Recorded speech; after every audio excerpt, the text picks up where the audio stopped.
Imagine for a moment the intricate web of global diplomacy. Think about all those behind-the-scenes negotiations, the really critical conversations that make major international summits happen, and even the seemingly everyday things like consular services that connect people across borders.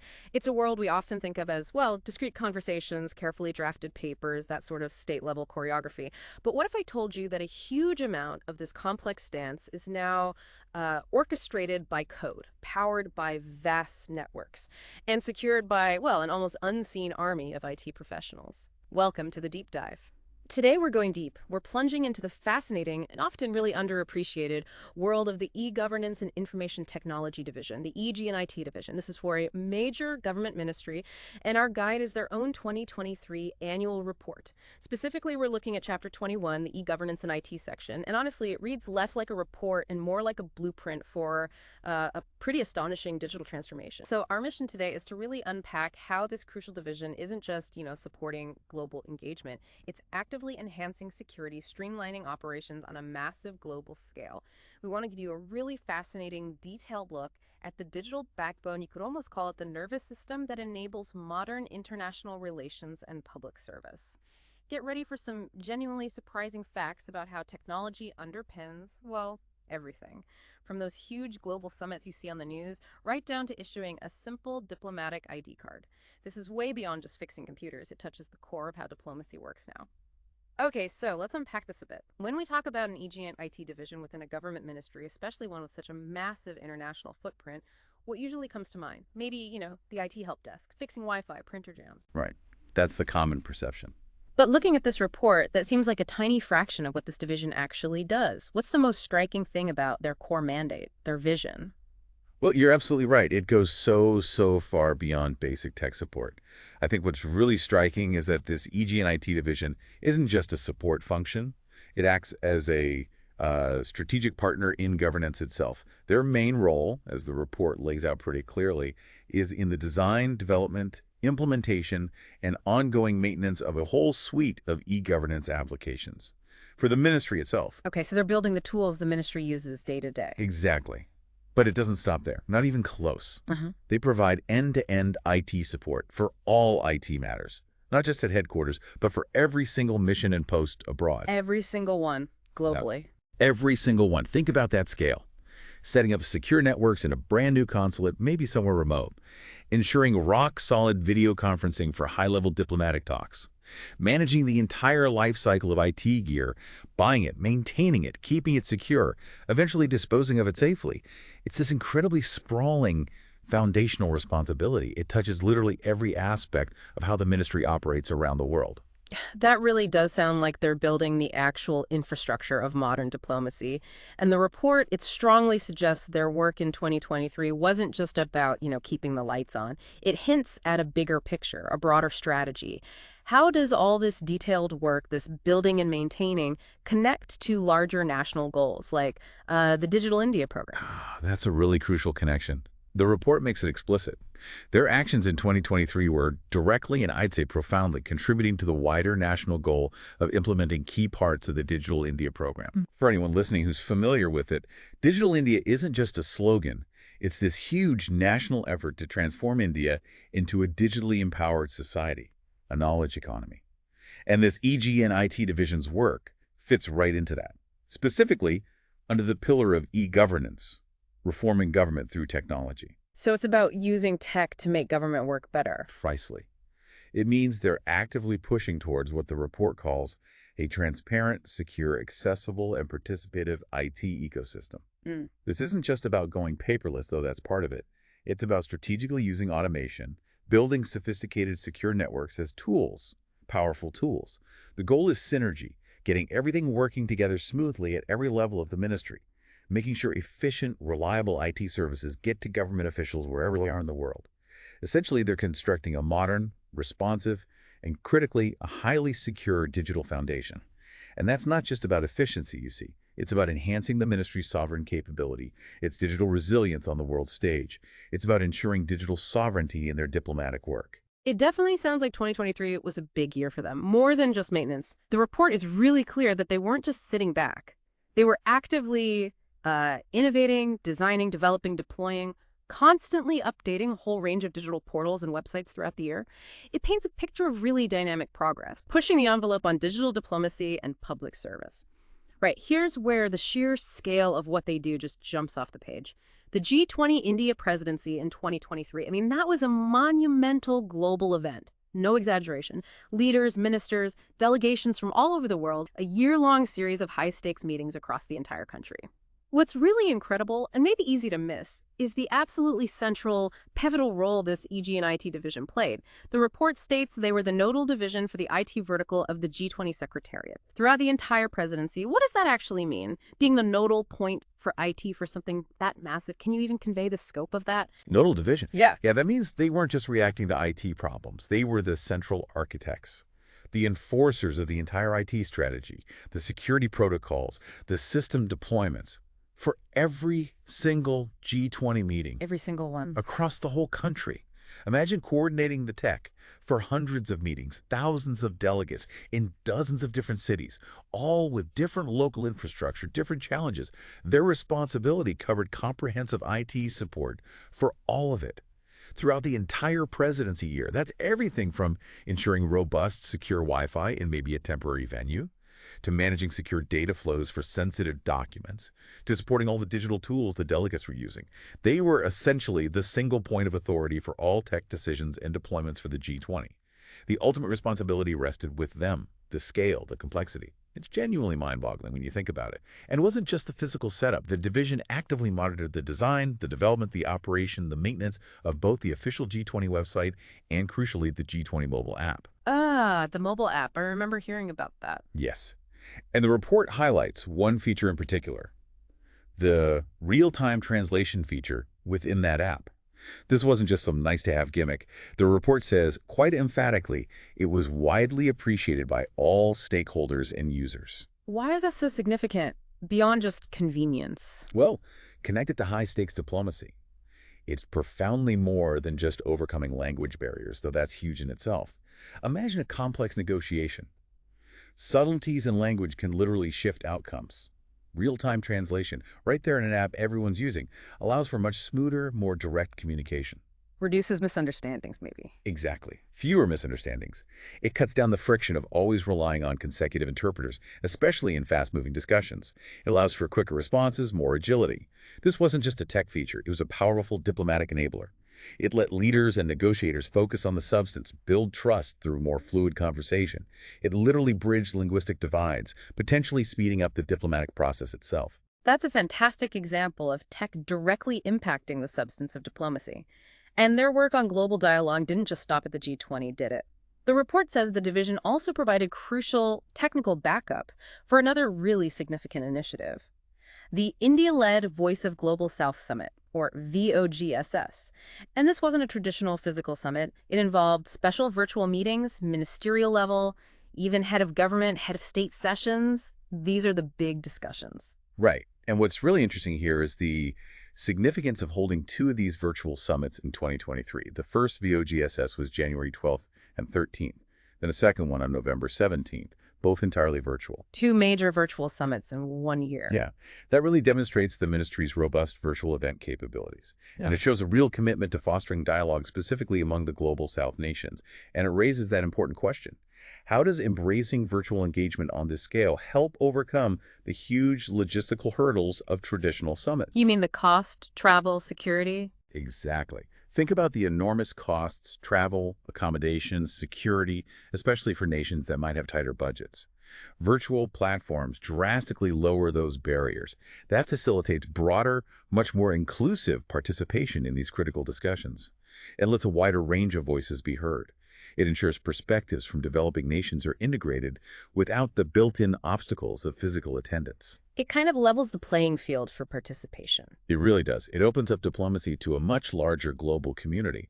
The fact they could pull off two major high-level virtual events like this in 1 year speaks volumes about the maturity and reliability of their virtual infrastructure and the division's ability to support it. Okay, so let's pivot now from those big global events and zoom in a bit on internal efficiency, because that's often where digital innovation happens quietly, but transforms how an organization works day to day. The Ministry of External Affairs online working system, Meadows. That's a prime example. The report calls it an in-house application developed by the division, described as a kind of basket comprising several utilities. That sounds versatile. Mm-hmm. And the key point for 2023 seems to be that it was constantly updated. New features added based on specific functional requirements. So it's not static software. It sounds like a living system. That's a good way to put it. What's the strategic value of developing something like Meadows in-house rather than just buying off-the-shelf software? Developing in-house like this is strategically really important for several reasons, beyond just potentially saving money. First, it means tailored solutions. You build it yourself. You can customize it precisely to the ministry's unique, often very specific needs that change over time. You're not trying to force-fit a generic product. So it fits their workflows perfectly. Ideally, yes. Yeah. Or it can be adapted much more easily. Second, and this is crucial for a government body dealing with sensitive data, it means much greater control over security. The ministry controls the code, the infrastructure, the data. Less reliance on third-party vendors for core sensitive functions. That boosts digital sovereignty internally. Right. Control is key. And the fact they're constantly adding features based on functional requirements. That shows they're listening to the users, the diplomats, the administrators actually using the system every day. This iterative development keeps the platform relevant, effective. It makes sure it genuinely helps with daily operations, drives efficiency, streamlines things like file management, internal communication. It empowers the staff with tools that actually work for them. That makes sense. Tailored tools for specific needs. Now, here's a really concrete example of digitization hitting security, something critical like international travel. The division developed and rolled out a QR-coded visa note. We all know how sensitive visa documents are, so what's the real purpose of sticking a QR code on them? Yeah, it sounds simple, but it's quite sophisticated. The report says it's part of broader digitization and, importantly, incorporation of newer security features. This went live November 1st, 2023. What does that QR code actually do? Okay, so the QR code on a Visa note is pretty profound, security-wise. It's not just a simple barcode linking to a website. It typically embeds information that's digitally signed or cryptographically hashed. Think of it like a tamper-evident digital seal. Tamper-evident? How? It means if someone trying to physically alter the printed Visa note, change a name, a date, whatever, that alteration would invalidate the digital signature embedded in the QR code. So for border control or another embassy, a quick scan can instantly verify the Visa note's authenticity against a secure central database. Making it much harder to counterfeit or alter. Exponentially harder. It makes verification faster, more reliable, and crucially far more tamper-proof.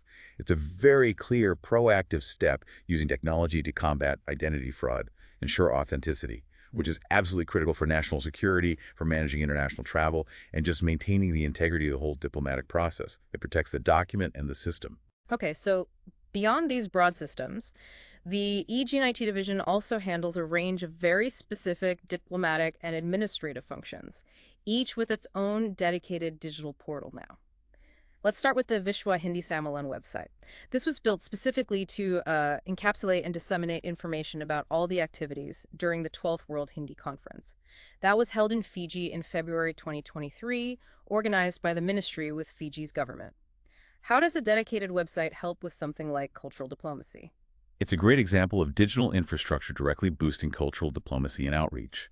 A portal like that isn't just a notice board. It's a dynamic archive, a communication hub. It makes all the information about a major cultural event promoting Hindi globally, in this case, instantly accessible to a worldwide audience, regardless of where they are. So broader reach. Much broader reach. It engages the global Indian diaspora, fosters understanding among academics, cultural groups, even just interested individuals everywhere. It effectively removes geographical barriers to participation. People anywhere could follow the conference, access presentations, understand its goals. It extends the life and impact of the conference far beyond the physical event in Fiji, creating a lasting digital resource for cultural exchange. Next, there's the Diplomatic Identity Card Issuance System, the ID Protocol Portal. This is specifically for generating diplomatic IDs for embassy staff, their families, nodal officers in New Delhi. These are obviously very sensitive cards. Extremely sensitive. The key update in 2023 was a new Dispatch ID card collection module. It facilitates collection by recording details of who actually picks up the card. The website is even public, idprotocolmia.gov.in. This sounds like a small administrative tweak, maybe? But why is tracking who picks up the card so crucial for diplomatic security? It might seem like a small detail, but the security implications are huge. This new module offers two big benefits: much better security and more efficiency in handling these critical documents. Diplomatic IDs grant significant privileges. They have to be tightly controlled to prevent misuse. By recording exactly who collects each card, maybe with a timestamp, signature capture, perhaps even biometric data down the line, the ministry creates a clear, unchangeable audit trail. Accountability. Exactly, accountability.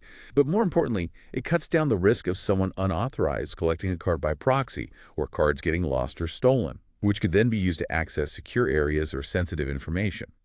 It turns a potentially vulnerable handover point into a secure, transparent, trackable process. It really strengthens the integrity of the whole diplomatic ID system. It's precision security in a high-stakes area. Then there's the AMC portal, AMC meaning annual maintenance contracts. This portal was built for the ministry's GM and establishment division. It holds info on AMCs for IT equipment and systems across all the missions, posts, and even regional passport offices. Right, a central repository. The report says a key benefit was helping missions upload their existing contracts easily. Plus, it sends out automated reminders for important dates, like renewals. The site is mcmemia.gov.in. Again, sounds administrative, but what's the real impact on efficiency for such a globally spread out organization? You're right, it sounds dry, but the impact on efficiency is profound. Imagine trying to manage potentially thousands of maintenance contracts manually for servers, networks, specialized comms gear, across hundreds of locations, different time zones, local vendors, currencies, regulations. Well, a logistical nightmare. Absolutely. Traditionally, each mission might handle its own AMCs. That could lead to gaps in coverage, inconsistent vendor management, no central oversight, missed renewals. A critical system's maintenance could lapse without anyone at HQ realizing until it fails, causing downtime, unexpected repair costs, disruption to diplomatic work. This centralized AMC portal digitizes and consolidates all that. It gives HQ a real-time global view of IT asset health and contract status. The automated reminders are just one part. It enables proactive maintenance, standardizes procurement, ensures operational continuity for critical systems worldwide. It prevents those small administrative errors from becoming major operational problems. And finally, one more specific portal, the O'Day Cell portal. This sounds quite niche. Developed by the division's technical cell, it's for stock keeping and maintenance of art stores held by the ministry, including art held at missions abroad. Yes, O'Day stands for Objet d'Art. Oh, okay. And it specifically helped with the annual stock taking of the inventory? Why digitize the inventory of art spread across the globe? What are the benefits there? It might sound niche, but it's actually a really critical application of e-governance. Think about it. The ministry holds valuable cultural assets, potentially priceless art, historical artifacts, important diplomatic gifts, scattered across embassies and consulates worldwide. Digitizing that inventory brings huge benefits. First, accountability. A clear, central, auditable record of every item, its condition, location, history. That's vital for managing public assets. Easier to track things. Much easier. Second, it streamlines audits. Makes it far simpler to verify the inventory, track movement, prevent loss or misplacement. And maybe most importantly, it helps ensure the proper care and preservation of these items, many of which are national treasures. You can track conservation needs, environmental conditions remotely. It turns what could be a really difficult, manual, error-prone process into a precise, secure, global system for safeguarding cultural heritage, using tech to protect national assets. Now, all these new portals and features are impressive, but it's really important to remember it's not just about the new stuff. The report makes a point of emphasizing that the division continues to maintain the previously developed 60 portals websites. The existing infrastructure. And why is that ongoing, maybe less glamorous, work so vital? The report says these platforms have become indispensable for the efficient day-to-day functioning of the ministry. They're the workhorses. Absolutely. Highlighting the maintenance is key. This is the unsung hero work in many ways. It keeps the entire digital engine running smoothly. 2047. Think of it like maintaining a huge, complex building globally. You need to keep the lights on, the systems running, the security tight, all while you're also building new extensions. The reliability, the stability of these foundational systems, the existing 60 portals, is paramount. Any failure, even a small glitch, could disrupt vital diplomatic activities. Visa processing, passport services, secure communications, internal data sharing. So it involves patching, upgrades. Constantly. security patches, system upgrades for compatibility, performance optimization, ongoing user support. So while the shiny new projects get attention, this diligent, continuous maintenance is just as critical. It's the bedrock. Everything else is built on top of it. Okay, let's talk about the digital fortress itself. Cybersecurity. In today's world, it's not just important, it's absolutely fundamental. Everything else rests on it. So what specific proactive steps did the EG&IT division take in 2023 to really strengthen their defenses, to build a stronger cyber posture across this whole global operation? This part of the report really shows a layered, comprehensive approach. They clearly understand that cybersecurity isn't just about firewalls and software. It's deeply about human behavior, because even the best tech defenses can be bypassed by, one careless click. The human element. Exactly. So to build that human firewall, they organized several classes, lectures, and seminars on the fundamentals of cybersecurity and implementation of cybersecurity policy. This wasn't just a one-off. It was aimed at spreading awareness among officials and staff everywhere, HQ, missions, posts abroad.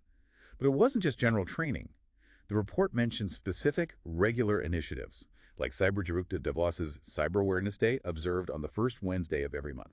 Every month. That's consistent reinforcement. Very consistent. And they held special, intensive awareness sessions as part of Cyber Swastika Kendra, Cyber Cleanliness Center, back in October 2023. It shows this dedicated, ongoing effort to embed a cyber-aware culture.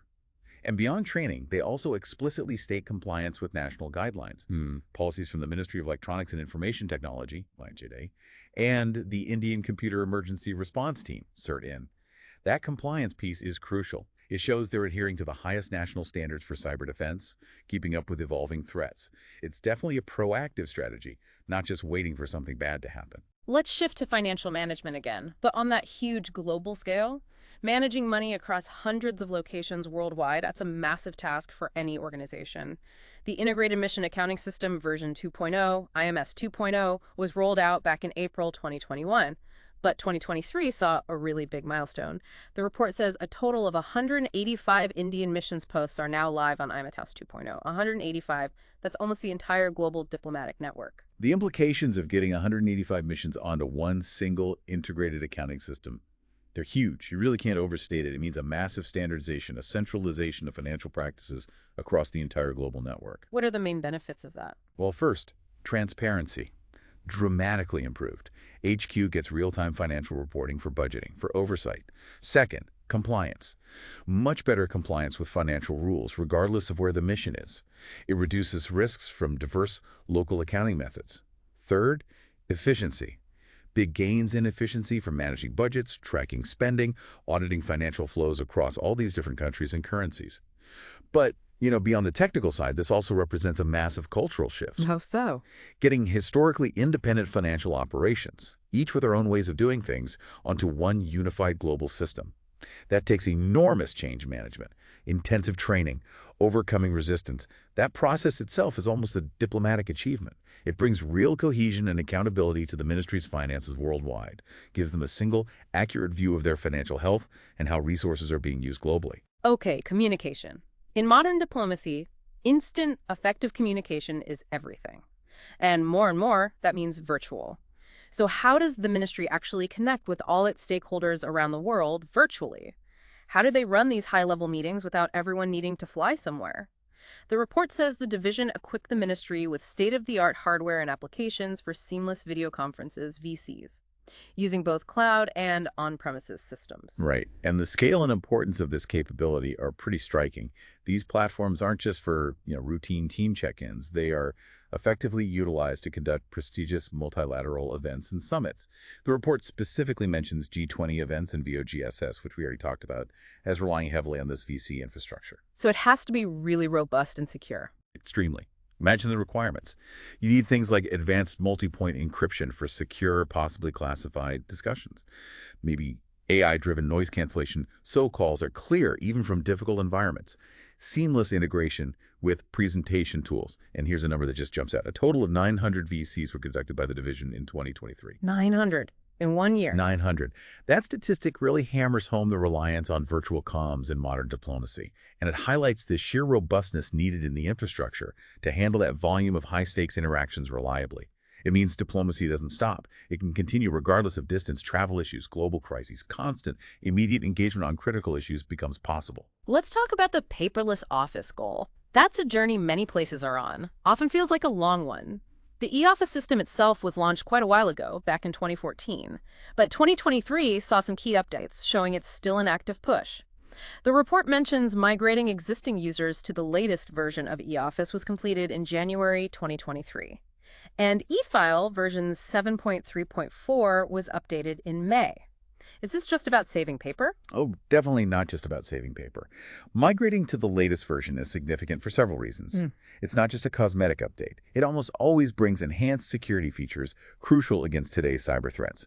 It brings new functions that streamline workflows even more, and improves system compatibility, ensures longevity, avoids using outdated, potentially vulnerable software. So security and efficiency again. Exactly. And the tangible result of this ongoing push is right there in the report's numbers.